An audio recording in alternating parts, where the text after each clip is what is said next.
जय हिंद दोस्तों। आप सभी दोस्तों का मेरे YouTube channel Abid Raza Khan on unofficial पर हार्दिक स्वागत है। हालांकि पहले मेरे चैनल का नाम सोशल पार्लियामेंट था, इसलिए मैं बता रहा हूं कि कहीं आप कंफ्यूज ना हो जाए। ठीक है जी। अब वीडियो के बारे में चर्चा करते हैं कि आजकल बहुत ज़्यादा चर्चा में चल रहा है देश का वक्फ बोर्ड। इस वक्फ बोर्ड की वजह से बहुत सारे नेताओं की नींदें हराम हो चुकी हैं, और दूसरा, वक्फ बोर्ड के लोगों को भी चैन से नहीं बैठने दे रहा है। ये चर्चा का विषय बना हुआ है लगातार। जहां भी देखो, जिस जगह पे बैठ के देखो, वहां वक्फ बोर्ड की चर्चा। नाई की दुकान हो, चाय की दुकान हो, या लाइब्रेरी हो, या कोई दूसरी दुकान हो, जहां 4-5 आदमी अगर बैठे हैं, 4-5 नागरिक बैठे हैं, वहां वक्फ बोर्ड की चर्चा जरूर होती है। आखिर ये चर्चा होती क्यों है, और ये विषय इतना खतरनाक और इतना खास है क्यों? अभी हाल ही में हमारे देश के एक स्टेट आंध्र प्रदेश में वक्फ बोर्ड को खत्म किया गया है, ऐसी चर्चाएं चल रही हैं, और नोटिफिकेशन भी इसके बारे में जारी किया गया है। इससे पहले मैं आगे अपना वीडियो बढ़ाऊं, अगर आप मेरे चैनल पर नए हैं तो मेहरबानी करके सब्सक्राइब कीजिए, लाइक कीजिए, और बेल आइकन को दबाना बिल्कुल ना भूलें। ठीक है जी। चलिए तो आगे शुरू करते हैं।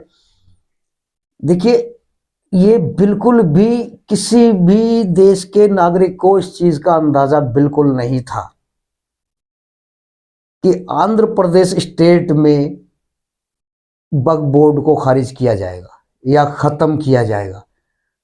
क्योंकि केंद्र सरकार, भाजपा सरकार जो है हमारी मोदी जी वाली, पिछले कई वर्षों से वक्फ बोर्ड में संशोधन के लिए बिल लाने की कोशिश कर रहे हैं, और इसमें संशोधन किए भी है लेकिन लागू नहीं हो सका। लागू इसलिए नहीं हो सका कि बीजेपी सरकार को यह डर था कि जिनके समर्थन से मौजूदा हालत में सरकार चल रही है, केंद्र सरकार, एक है चंद्रबाबू नायडू जी जो आंध्र प्रदेश के हमारे मुख्यमंत्री हैं, और दूसरे हैं बिहार के मुख्यमंत्री श्री नीतीश कुमार जी। इन दोनों के सहयोग और समर्थन की वजह से ही केंद्र सरकार में बीजेपी की सरकार चल रही है। ठीक है जी। अब डर ये था कि अगर ये दोनों अगर समर्थन वापस ले लेते हैं, वक्फ बोर्ड को मुद्दा बनाकर कि हम वक्फ बोर्ड का समर्थन नहीं करेंगे और हम आपकी सरकार से बाहर जा रहे हैं, हम अपना समर्थन वापस ले रहे हैं, तो बीजेपी की सरकार अल्पमत में आ जाती। ठीक है जी। अल्पमत मतलब सरकार ही सत्ता से बाहर हो जाती। ये डर देश में चारों तरफ फैला हुआ था कि मोदी जी शायद इसी बात को लेके वक्फ बिल के संशोधन में आगे नहीं बढ़ पा रहे। हालांकि राज्यसभा में इसे वक्फ बिल को स्थगित किया गया था अभी 2-4 दिन पहले। ये बिल्कुल भी अंदाजा नहीं था, मुझे भी अंदाजा नहीं था, आम जनता को भी अंदाजा नहीं था कि जो व्यक्ति वक्फ बिल के समर्थन में ना हो, संशोधन के समर्थन में ना हो, वो संशोधन करके कैसे खत्म कर सकता है अपने ही राज्य में। एकदम ये एक ऐसा विस्फोट था, राजनीतिक विस्फोट था, इसका किसी को भी अंदाजा बिल्कुल नहीं था। हुआ क्या, देखिए, सच्चाई ये है कि जब मैंने ये नोटिफिकेशन पढ़ा आंध्र प्रदेश सरकार का, तो उसमें साफ साफ लिखा गया था कि YS सरकार जो है, रेड्डी जी वाली, इनकी सरकार से पहले जो सरकार थी, उन्होंने वक्फ बोर्ड का जो गठन किया गया था, बदलाव कुछ किए गए थे, उसमें बहुत सारी खामियां थी, कमियां थी, और उन्होंने जारी भी कर दिया नोटिफिकेशन, लेकिन उस पर अमल नहीं किया गया,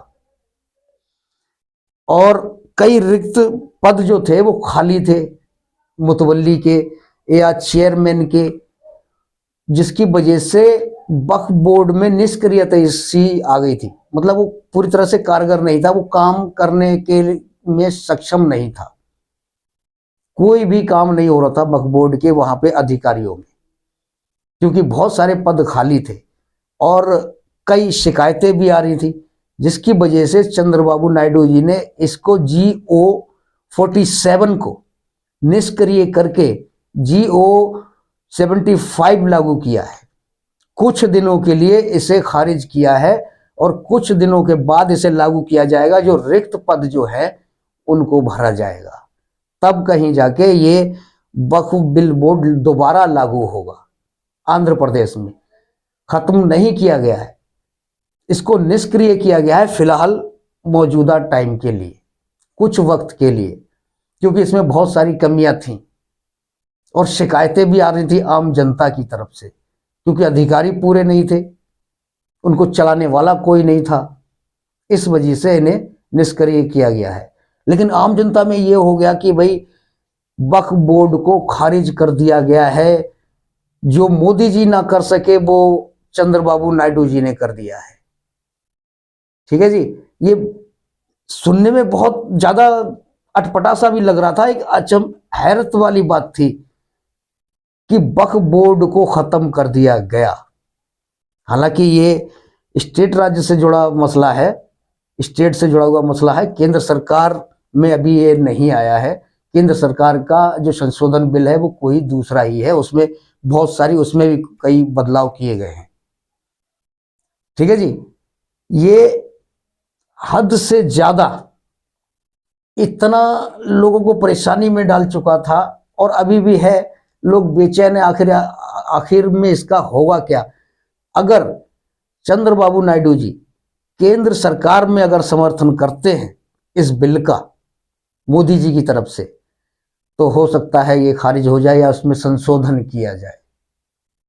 ठीक है जी, आज के लिए इतना ही। अगले वीडियो में फिर आपसे मुलाकात होगी किसी दूसरे टॉपिक पर, दूसरे मसले पर, किसी अच्छी सी नॉलेज के साथ। जब तक के लिए आपसे विदा चाहूंगा। धन्यवाद। जय हिंद।